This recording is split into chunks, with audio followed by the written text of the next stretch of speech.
Tady ta zahrada je podle mě výjimečná tím, že vytváří takovou malou soukromou džunglu nebo oázu zeleně, kde když dojdete z práce, dokážete najít prostě klid, mír a pokoj.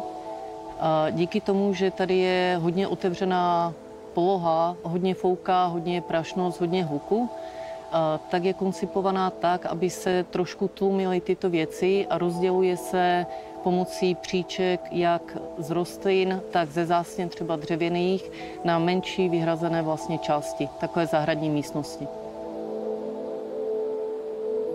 Prvá záhrada, ktorou sa sem vstupuje, je takzvaná biela záhrada alebo záhrada pod brezami. Ďalej sa prechádza do záhrady, ktorá je tvorená močiarom alebo bažinou, kde sme vytvorili taký ekologický prvok, ktorý zachytáva vodu zo striech.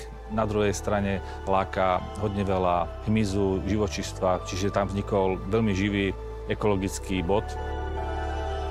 Ďalšia časť záhrady, ktorá nadväzuje na samotnú terasu, je záhrada pod pergolou, ktorá je na konci ukončená vodným prvkom, a záhrada pod kalinami, ktoré sú vysadzané vo vyvýšených záhonoch.